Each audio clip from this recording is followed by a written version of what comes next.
हमल का ज़ाया होना जिस्मानी और ज़हनी अज़ियत का सबब बनता है और कॉमनली देखा गया है कि जब हमल ज़ाया होता है तो लोग उसकी कोई ना कोई वजह ढूंढना शुरू करते हैं। इसकी वजह से या तो कभी वो औरत को ब्लेम करते हैं, कभी मर्द को, या कभी कोई छोटे होने वाले इंसिडेंट को ब्लेम करना शुरू कर देते हैं कि शायद इसकी वजह से हमारा मिसकैरेज हो गया।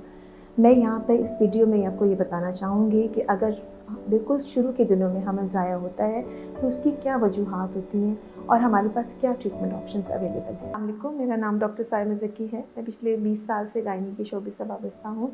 आज हम जिस टॉपिक पे बात करेंगे वो है हमल का ज़ाया होना या मिसकैरेज।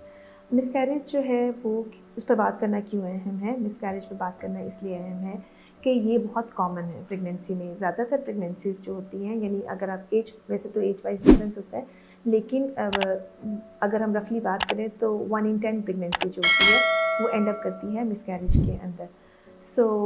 इस पे बात करना इतना अहम इसलिए है कि ये बड़ा ट्रॉमेटिक एक्सपीरियंस होता है, यानी साइकोलॉजिकली पेशेंट और कपल करके या पूरी फैमिली ही इससे डिस्टर्ब हो जाते हैं। इसमें आज हम जिस पे बात करेंगे वो है फर्स्ट ट्राइमेस्टर मिसकैरेज, यानी कि हमल के बिल्कुल शुरू के जो हफ्ते होते हैं उसमें हमल ज़ाया होने पर, उसकी वजूहात पर और उसे कैसे हम उससे ट्रीट कर सकते हैं, इसके ऊपर आज हम डिटेल में बात करेंगे। इसके अलावा जो बाकी वजूहात होती हैं जो कि बाकी सेकेंड ट्राइमेस्टर में या 13 हफ्ता से लेकर 26 हफ्ते तक हमल को ज़ाया करते हैं, उन वजूहात पर भी हम कुछ बात करेंगे। सबसे पहले हम बात करते हैं कि हमल ज़ाया क्यों होता है। जो बिल्कुल शुरू वाला हमल होता है, जिसको बाज़ दफ़ा लोग कहते हैं कि ये केमिकल प्रेगनेंसी थी, ये अल्ट्रासाउंड में शो नहीं हुई, या अल्ट्रासाउंड में शो होना शुरू हो भी की लेकिन एम्प्टी एग था, ब्लाइटेड अवम कहते हैं। और तीसरी सूरत हाल वो होती है जिसके अंदर के हमल नज़र आना शुरू होता है, हार्ट ब्रेक भी आ जाती है और फिर suddenly heart break without any reason ख़त्म हो जाती है। तो ये आपके जो कॉमनेस्ट मिसकैरेज होते हैं, ये फर्स्ट ट्राइमेस्टर मिसकैरेज, वो यही वाले होते हैं। अब इसका रीज़न क्या होता है? अब इसका रीज़न ये होता है, अगर हम ओवरऑल मिसकैरेज की बात करें तो ऑलमोस्ट मोर देन 50% या कह लें 75% मिसकैरेज इसी टाइम के अंदर हो रहे होते हैं। इनका रीज़न 50% केसेस में या इससे ज़्यादा केसेस में क्रोमोसोमल एबनॉर्मेलिटीज़ होता है। क्रोमोसोमल एबनॉर्मेलिटीज़ का मतलब ये है कि जो बेबी का डीएनए है, जो उसका पीछे से मटीरियल आया, जेनेटिक मटीरियल आया है, वही एबनॉर्मल है। चूँकि ये जो बेबी का बनना है ये बड़ा कॉम्प्लेक्स एक प्रोसीजर होता है, तो उसमें अगर क्रोमोसोम कम हो जाए या ज़्यादा हो जाए डिवीज़न के टाइम के ऊपर, बनने के वक्त, तो उसकी वजह से जो बेबी बनता है वो नॉर्मल नहीं होता और मोस्टली वो इसी टाइम के अंदर या तो डेवलप ही नहीं होता या डेवलप होकर ख़त्म हो जाता है। ज़्यादातर मिसकैरेज जो फर्स्ट ट्राइमेस्टर में हो रहे होते हैं वो क्रोमोसोमल एबनॉर्मेलिटीज़ की वजह से हो रहे होते हैं। इसके बारे में बहुत सारे मिथ्स भी हैं। लोग ये समझते हैं कि फ़िज़िकल एक्टिविटी के साथ, वज़न उठाने के साथ, सेक्सुअल इंटरकोर्स की वजह से, स्ट्रेस की वजह से, किसी लड़ाई झगड़े की वजह से, किसी वायलेंस की वजह से या इस वजह से शायद हमल ज़ाया हो गया। इस वजूहात की वजह से समटाइम्स ब्लीडिंग तो स्टार्ट हो जाती है, लेकिन हमल ज़ाया होने में अमूमन जो वजह होती है वो क्रोमोसोमल एबनॉर्मेलिटीज़ ही होती हैं जिसकी वजह से हमल ज़ाया हो जाता है। इसके अलावा जो चीज़ें इसको बढ़ाती हैं उसमें औरत की उम्र है। ये ऐसी है जैसे कि 30 साल से पहले 10 में से 1 खातून का चांस है कि उनका हमल ज़ाया हो जाएगा, लेकिन अगर एज 45 से ऊपर चली जाती है तो ऑलमोस्ट 50% चांस होता है कि हमल ज़ाया हो जाएगा। इसमें भी यही होता है कि चांसेस ऑफ जेनेटिक एबनॉर्मेलिटीज़ जो बच्चे के अंदर आ रही होती हैं वो ज़्यादा होती जाती हैं। अच्छा, इसमें मर्द और औरत दोनों ही नॉर्मल होते हैं, उनमें कोई प्रॉब्लम नहीं होती है। तो ये मत समझिए, वो अपने यानी ब्लेम ना करें अपने आप को कि शायद मर्द की वजह से या औरत की वजह से ये हमल ज़ाया हो रहा है। ये उस प्रोसेस में उस यानी जो एम्ब्रियो बनने का या फीटस बनने का जो प्रोसेस चल रहा होता है उसके दौरान ये सूरत हाल होती है। और इसमें एक अच्छी बात ये है कि अमूमन ये एक ही दफ़ा होता है, चूँकि ये कह लें कि ये अचानक हो जाता है। ये नहीं होता कि कोई पीछे से जेनेटिक एबनॉर्मेलिटीज़ चल रही हैं जिसकी वजह से ये हो रहा, तो उसे स्पॉन्टेनियस कहते हैं कि प्रॉब्लम आ गई है। बहुत कम सूरत हाल ऐसी होती है कि मदर या फादर के अंदर कोई ऐसी प्रॉब्लम होती है कि वो तो नॉर्मल होते हैं लेकिन जो उनके बेबीज़ बनते हैं वो एबनॉर्मल होते हैं। वो सूरत हाल में होता है जब रिपीटेडली यही सिलसिला चलता रहता है, तो हाँ, उस सूरत हाल में उसके बारे में टेस्ट करवाए जा सकते हैं। तो ज़्यादातर में तो ये वंस एक वक्त का ही मसला है और उसकी वजह ये, और अगर उसको किसी भी ट्रीटमेंट की ज़रूरत नहीं होती, सिर्फ रीअश्योर करना होता है कि ये मदर या फादर की वजह से नहीं हुआ रात, और ना ही किसी वायलेंस या ना ही किसी स्ट्रेस, ना ही किसी एक्टिविटी की वजह से हुआ, रादर देन कि बच्चे में यूजली कोई ना कोई प्रॉब्लम होती है और इसका हल भी कोई नहीं है, यानी कोई ऐसा ट्रीटमेंट अवेलेबल नहीं है जो उस टाइम देर एंड देन हम इसको बचाने के लिए कर सकें। अच्छा, दूसरा इसमें और क्या रीज़न्स हो सकते हैं? जो फर्स्ट ट्राइमेस्टर है उसमें तो यूजुअली ये रीज़न्स फीटस से रिलेटेड ही होते हैं। हाँ, जब हम सेकंड ट्राइमेस्टर में एंटर होते हैं तो माँ की बीमारी, जैसे कि शुगर का होना, ब्लड प्रेशर होना, कि किडनी डिजीज़ है, थायराइड डिसऑर्डर्स हैं, या फिर आपके एंटीफॉस्फोलिपिड एंटीबॉडी सिंड्रोम, जिसमें मदर की एंटीबॉडीज़ ही उसको रिएक्ट कर रही होती हैं बेबी के साथ, ये ऐसी सूरत हाल होती है। अमूमन फर्स्ट ट्राइमेस्टर में भी प्रॉब्लम क्रिएट कर सकते हैं, लेकिन अमूमन वो सेकंड ट्राइमेस्टर में जाके मिसकैरेजेस में एंड अप करते हैं।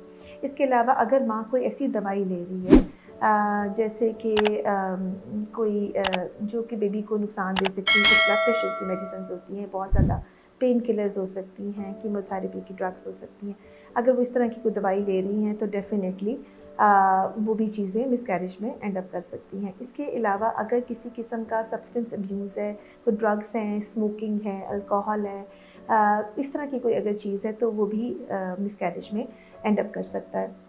इसके अलावा अगर हम बाकी रीजंस पे जाएँ तो बाज़ दफ़ा यूट्रस की शेप में प्रॉब्लम होती है, कभी कभी यूट्रस में सिरसौलियाँ होती हैं जो कि प्रेगनेंसी को आगे नहीं चलने देती हैं, या बाज़ दफ़ा जो यूट्रस का मुंह होता है, बच्चेदानी का मुंह ही इतना कमज़ोर होता है कि वो बच्चे को सहार नहीं सकता, और ऐसी सूरत हाल में जो प्रॉब्लम आइडेंटिफाई होती है उस हिसाब से ही उसको ट्रीटमेंट ऑफ़र किया जाए।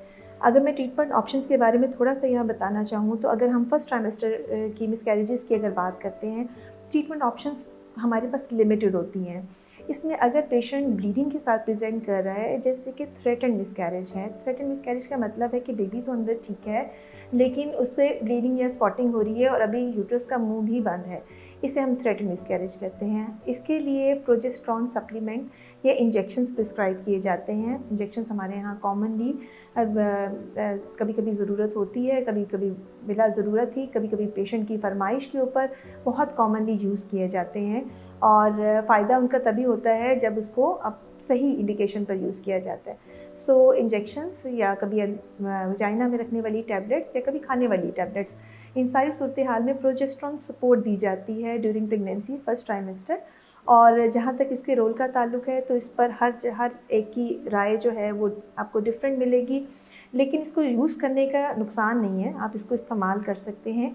और जहाँ थ्रेटन मिसकैरेज का केस होता है वहाँ पर इसका डेफिनेटली फ़ायदा है। अलबत्ता जो बच्चा ठीक बना ही नहीं है, जो क्रोमोसोमल प्रॉब्लम्स के साथ है, उसमें उसको सेव करने का कोई ऐसा तरीका नहीं है। तो अगर किसी में ऐसा रिपीटेडली प्रॉब्लम आ रहा हो तो उसके सिलसिले में एक डॉक्टर आपको बेहतर गाइड कर सकता है कि किस प्रोसीजर के थ्रू आप बेबी की क्रोमोसोम्स को और पहले ही चेक कर सकते हैं। हम लोग जिस चीज़ को अवॉइड करते हैं, हमने इन्फेक्शंस को अवॉइड करना होता है। हम कहते हैं कि आप बाहर से खाना जो है वो अवॉइड करें, घर में ज़्यादा टाइम गुजारें, इन्फेक्शन से अपने आप को बचा कर रखें। सेकेंडली, उसके अलावा जो सप्लीमेंट्स इसमें सबसे इंपॉर्टेंट है वो फॉलिक एसिड है। बाज़ दफ़ा लोप्रिन का इस्तेमाल यानी लो डोज एस्पिरिन का इस्तेमाल भी दिया जाता है, वो भी एक सर्टेन कंडीशंस होती हैं जो कि जिसमें मिसकैरेज को अवॉइड करता है।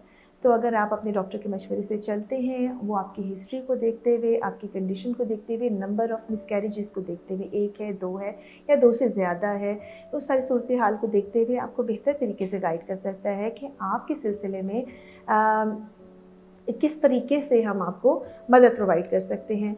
दूसरा, अगर सिर्फ एक मिसकैरेज है तो प्लीज़ उसके लिए आप परेशान मत हों।